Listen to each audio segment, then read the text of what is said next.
Aloha and welcome, ladies and gentlemen, to the Got Your Six podcast. This six-question podcast brings together high performers to share their methods, strategies, and ideas, delivered in an informative and, most importantly, actionable way that'll help you lead yourself and those around you from the battlefield to the boardroom. Coming to you every episode, I'm your host, Tony Nash. And into the breach. Nothing mentioned on this podcast is an endorsement or opinion of the Department of Defense. I got your six, we got your back. Got your six, we got your back. Got your six, we got your back. I got your six. Incredible episode we have today. The one and only Dr. Theresa Larson, founding president of Movement RX, author. We'll go into her rap name maybe later on in the episode if we have time. Dr. Larson, thank you so much for being here on the Got Your Six podcast. Tony, I'm excited to be on here. It's been nice to connect back and forth, even digitally. But yeah, it's an honor. Absolutely, and we all have the same people. I mean, our list of friends are pretty much all of the people that we've had on the podcast so far. So it was only a matter of time till we got you on here. What you do over at Movement RX, being a physical therapist, and that in that wellness firm that you've created, covering a wide range of athletes, regardless if they're pro athletes, Navy SEALs, just everyday people, you do it all. But being able to work with all those different kind of, we'll say teams, right, groups of people, is something that we've kind of talked about from being able to be in the military and being around all these different types of people. Would you say that there's one thing that you take away from your time in the Marine Corps that you constantly implement each day? Yes, there is something. I mean, the Marine Corps, serving as an officer, I got a chance to work with some amazing men and women, and I was an engineer officer. And so the one thing, I always say that the service is a great place to be from, right? It's right out of college, I got my hands dirty. I got to do a lot of things that, like, most women in the Marine Corps weren't even allowed to do. And so I value that experience. But I think as a leader, being able to look at a platoon of men and women, and look at their strengths and weaknesses and being able to put them in the right positions to help them succeed was something that I have taken into my life now with the people I work with. It's not the same, right, having a platoon, but I have a team, and then the different organizations I work with, I use those skill sets I learned of, like, looking at skill sets people have and putting them in the right place so they can succeed, and then guiding them with their weaknesses. And I have them too. So that was a huge gift I took from the Marine Corps. What is one thing you do to really kind of help identify strengths and weaknesses quickly when you have a new person join the team? So first I just ask them right away, and right even before I hire them, like, what is it you want in life? Like, what's your goals in life? And typically the people that have found us over time and wanted to work with us are people who just are tired of the day in and day out normal healthcare coaching life and want to do something different and be part of something bigger. So I just make sure with people that I'm hiring, like, what do you want in life? Like, what are your values? That's a big one. And then when they come on the team, giving them a chance to do different projects and see how they do, right? Like, most people that come on are going to be presenting to a group of people online. Some will be presenting to groups of people in person, but, it depends on their comfort level. I love to get people out of their comfort zone, but you find over time by putting people in different positions and challenging them, they're really good at writing blogs, but you know what? Maybe they need some work being, speaking in person. Okay, so let's, like, work on your speaking skills, but let's have you focus on writing blogs and content for now. It's just giving people a chance to succeed and then also fail, but fail forward, right? Like, giving them the space to fail and give them a chance to, like, understand why. But then understand, like, okay, is this something you want to work on, or does it make you happy doing something else? Like, let's find what makes you happy and then lean into that. So yeah, I don't know if that really answered your question, but it's a process. No, it does. And that's the part, right? You started right off the bat going deep into the values and making sure everyone's connected on the same purpose, on that mission that what you and the team provide, and then continuing to allow failure, but not in isolation, right? There's that constant feedback loop when failure and success occurs to continue to move forward, not only as an individual, but as a group. Would you say that comes from a book, or just being so dialed into emotional intelligence, or where does that come from? How did that come to you? A lot of failings on my part too, of just like hiring not the right fit of people, and you can't really know right away. Of course, there are different tests people can take, but like early on, I just hired people who looked the part, acted the part, and who said they were interested in our vision, but actually our vision did change over time, and with a change made some people very uncomfortable, and some people just want to punch the clock 9 to 5. So I learned from just because you look the part and maybe act the part in the PT world or fitness space doesn't mean you're necessarily a good fit for my team, and that's okay. So I think that just trial by error. You learn. It's kind of like the Marine Corps. Like, I was an engineer, and my background was political science in college. So yeah, like 6 months to become an engineer, you just kind of learn on the job. Like that's what that's with hiring people and figuring out a good team and good fits. Like, it just took experience and time, and kind of working with the people that weren't a great fit and learning why they weren't a great fit to be more discerning on who I chose next. So, I've been able to come a long way. I test a lot of this leaning into perceived failings, because failure is really a story we tell ourselves, right? It's just, so leaning into these perceived failures and successes and seeing them as gifts versus like, oh man, something's wrong with me, and kind of playing a victim. Because, I've even been in a partnership where before, years ago, where it was kind of doomed from the start, but I didn't want to let down a friend, and yet that's business. Like, I learned, like, I can still work with friends, and I work with many friends, but the values of communication, being open and honest, have become even more apparent than ever before. Like, it seems like something that's obvious, but when you run a business with people and it's a small business, you got to be very transparent. But the practice that really helped me on my journey and lean into these perceived failures and struggles, as well as struggles with mental health and physical health along the way, was my mindfulness meditation practice, which wasn't a part of my PT practice for a long time. It was just something I practiced for my own health. But by doing that practice and working with a man who happened to be a brain researcher, this was before I even met John McCaskill, who is John McCaskill, who is on your podcast. Yep. Yeah, friend of the show. So I learned, I worked with him very closely. This brain researcher, biofeedback, mindfulness meditation coach. I know, kind of crazy, but like a smart dude. And I would see him every month. It was almost like I became a student, and I did. I'm still a student, actually. and I learned how I am about me as a principal in a business. Like, I need to function. And what is it that Theresa wants? Again, like, I've asked myself this many times in my life, but what does Theresa want in life? How does she want to work? First person, how do I want to work? How do I want to raise my family? Where do I want to live? Like, really taking a deep dive into that, which mindfulness helped me do, kind of take a step back from the normal treadmill of life and say, you know what, actually what I'm building here isn't in line with what I want. And I need to shift that. These people aren't in line with what I want.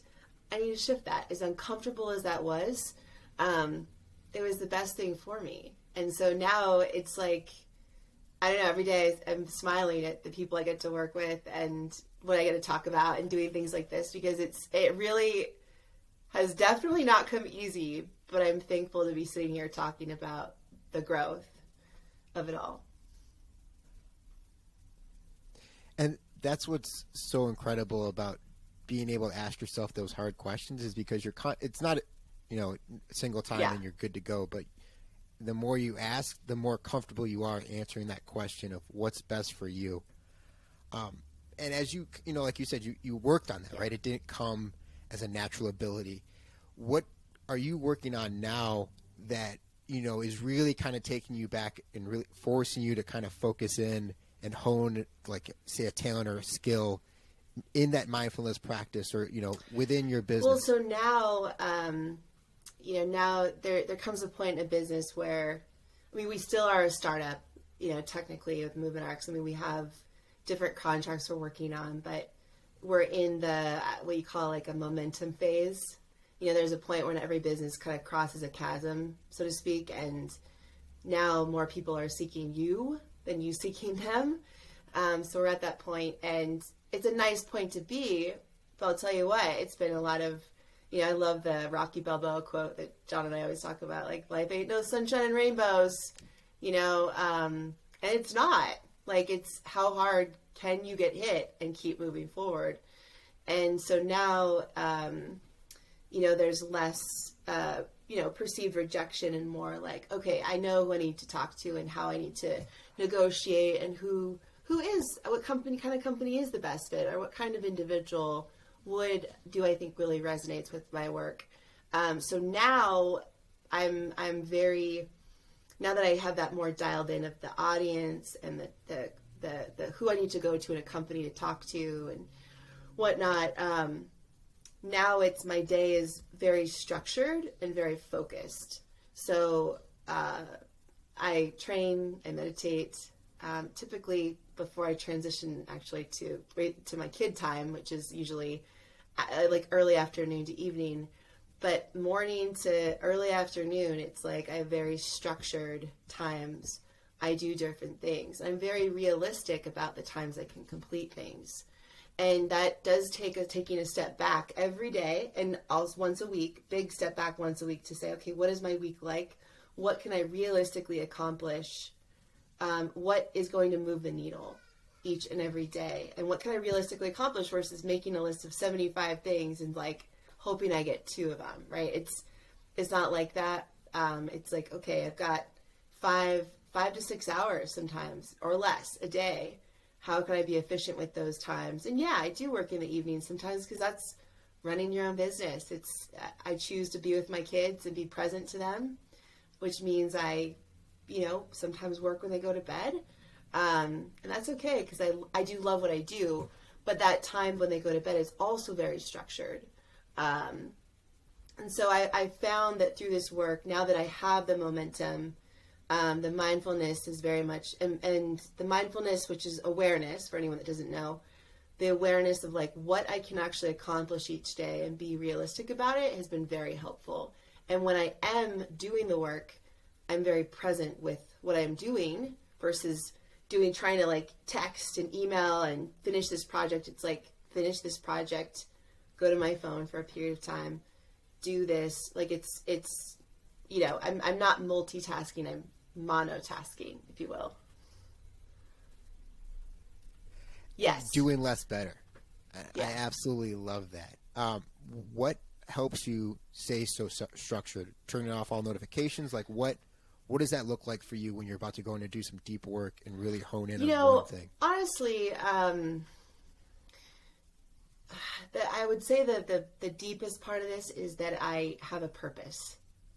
And that sounds maybe some cheesy for some people, but it's true. Like, I have a purpose that I'm serving people, and I really do love what I do and the team I've created. And I'm so thankful for it. Like, some days it brings tears to my eyes. Like, it's really nice.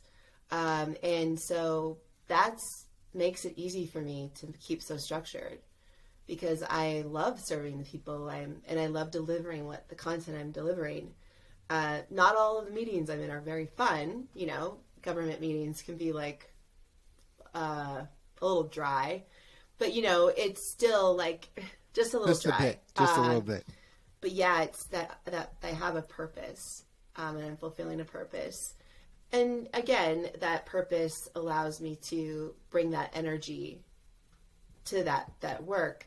However, there's also things like sleep and exercise and meditation. So exercise, I usually do HIIT training each day, 5 to 6 days a week. So it's pretty short and sweet, but pretty intense. And that works for me, along with some mobility, right, and meditation, all of which lasts maybe 30 minutes total meditation. So I'm not looking at like hours and hours of training each day. And I like to train on my own. You know, I at this phase of my life, I have a home gym, I have a lawn gym, like I have gym equipment, I think, everywhere in the house. So there's really no excuse. So, but I know that is an immediate mood booster.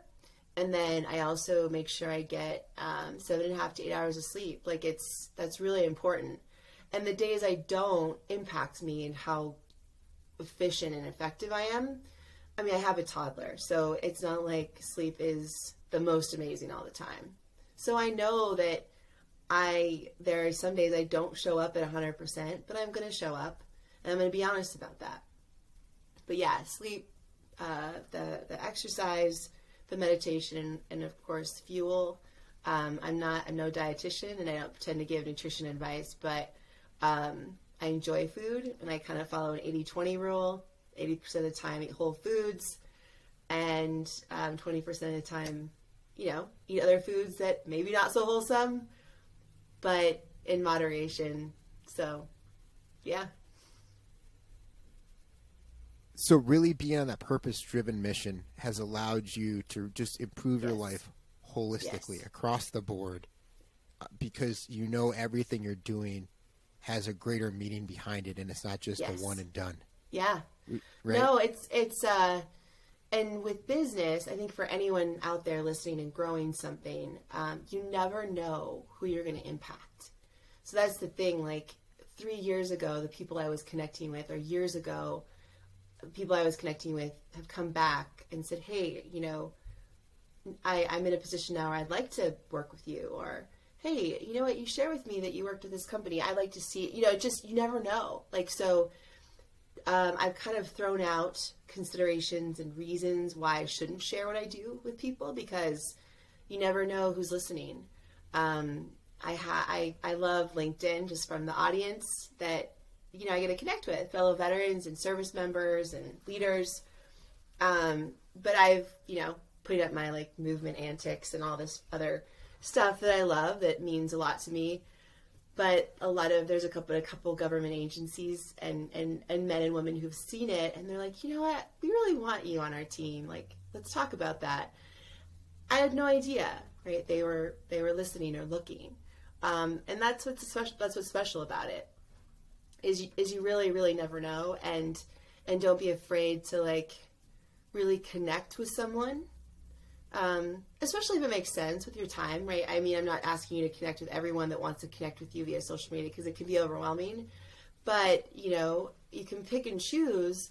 However, when you connect with that person, like, get to know them as a human being versus just what they do for work.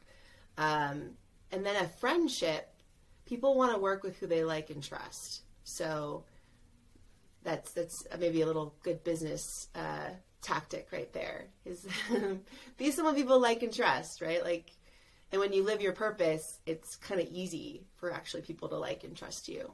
So dropping a lot of actionable advice today on the Gotcha 6 podcast. We love that here, right? I think the huge takeaway, right? You never know who's watching or listening, because when you just kind of keep showing up over and over again, people get to know who you are. I mean, that's how I feel like you and I are so well connected, because you're able to show people not only like your strengths and what you do really well, but also your vulnerabilities. And in that sense, what failure has ultimately led to your greatest success? Oh gosh, that's a good question. You just dropped a big question bomb. You know, I think when I was in the service,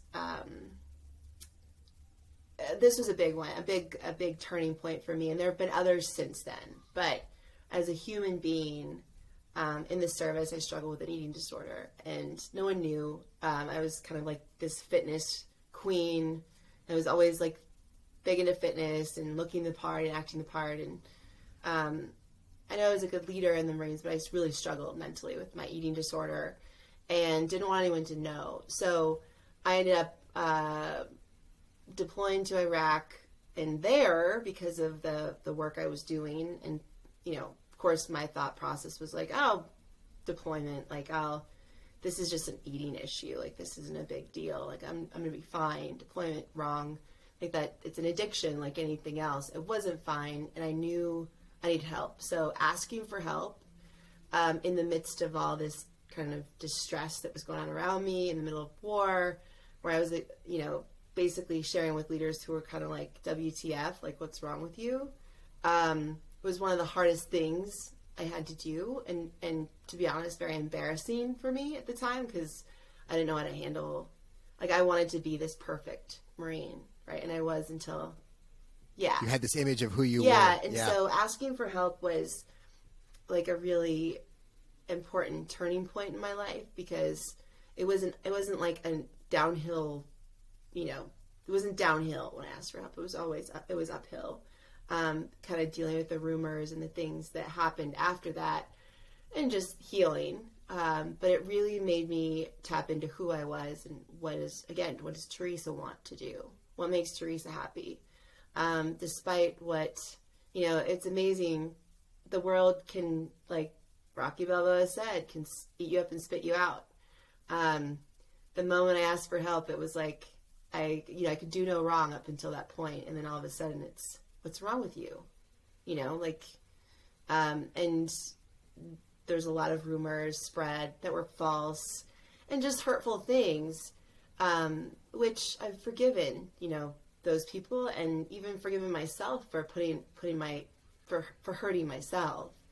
But that's the world in a lot of ways. Like, and so you have to believe in yourself. And I believed that I was a good Marine, a good leader. I just really struggled and needed help. And that belief in myself and never giving up, you know, it kind of went back to when my mother was always in my mind. So I lost my mother when I was 10, but my mother told me something. You were a caregiver at 10 years old, she right? She had breast cancer. And so when I was 10, she said to me, well, this was before I was 10, but like, she knew she was going to pass away. And she's like, life has to go on, Theresa. Life can be unfair, but life has to go on, and you will go on. And that, you know, through something like the getting medevaced from Iraq and having to get help for an eating disorder, which is something you can't see, but people are kind of like, what the F is wrong with you? Life had to go on, and it did. And that was a huge turning point for me. So from there, it wasn't definitely wasn't sunshine and rainbows, but I was on a path of like, what does Theresa want and need? And, you know, started to create a circle of friends and work that filled me up and helped me find a purpose. But it was a lot of trial and error initially. But eventually, I mean, being just a PT isn't like my purpose. Working in a traditional clinic isn't my purpose. It's serving people and giving them the knowledge and tools to be physically and emotionally free. Like, I don't have to be in a clinic to do that. And so now, as a service veteran, I can now serve fellow service members and veterans the way that fulfills my purpose. So that is extremely and incredibly powerful, beautiful. I got a little emotional there, so I had to step away from the mic. But being on that purpose and constantly being a servant leader, and you know, we've talked through the mindfulness piece, how you're constantly looking for structure. You didn't even mention the part where you played in the Italian softball league for a year as a rock star pitcher. But I have to ask you, Dr. Theresa Larson, how are you better today than yesterday? Well, I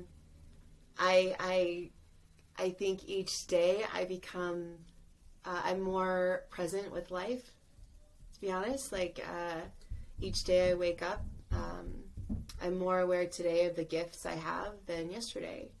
I have 2 little ones, an amazing husband, a life. And so even though yesterday was 24 hours ago, like every day I wake up, there's more of a piece of being present because of the preciousness of life. Like I know, because I have worked with many people who have everything.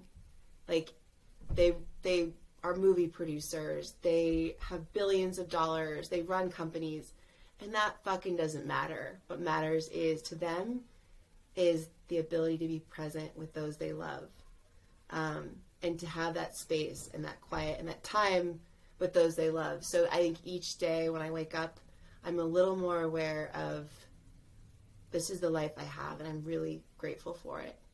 And even with the hard times, it's almost like that getting hit hard in life. I'm like, what else can life bring me? I'm ready for it. Versus before I was like, oh man, I don't want any more pain or discomfort. I'm tired of that. Whereas now I'm like, it's just part of it. And each day, it's like I become more present with my children, more aware, and have more fun.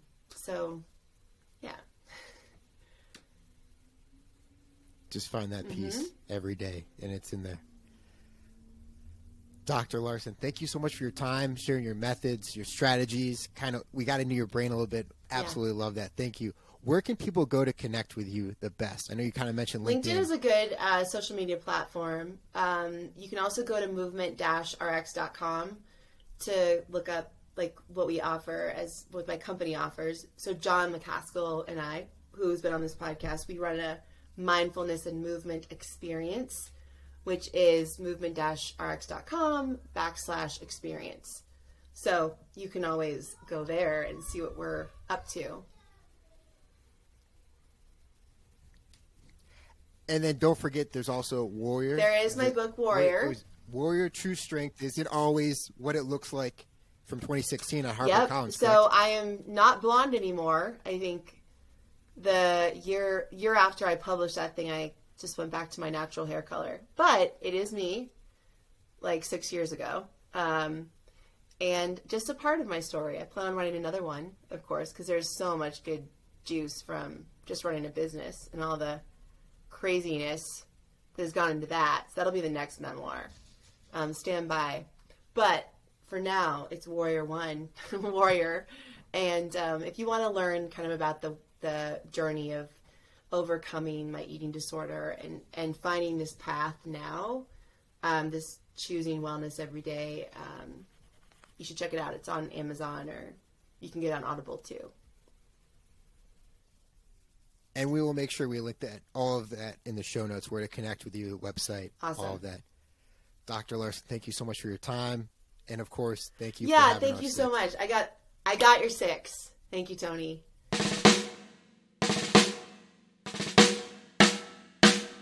I don't know what you've been told, Sixers, but the lawyers would like us to remind you that the views, opinions, and comments expressed on the Got Your Six podcast are solely those of the hosts or guests, to include current and previous Department of Defense employees, and should in no way be considered the opinions of or endorsements on behalf of the Department of Defense or any of its components, divisions, contractors, or other current and previous staff members.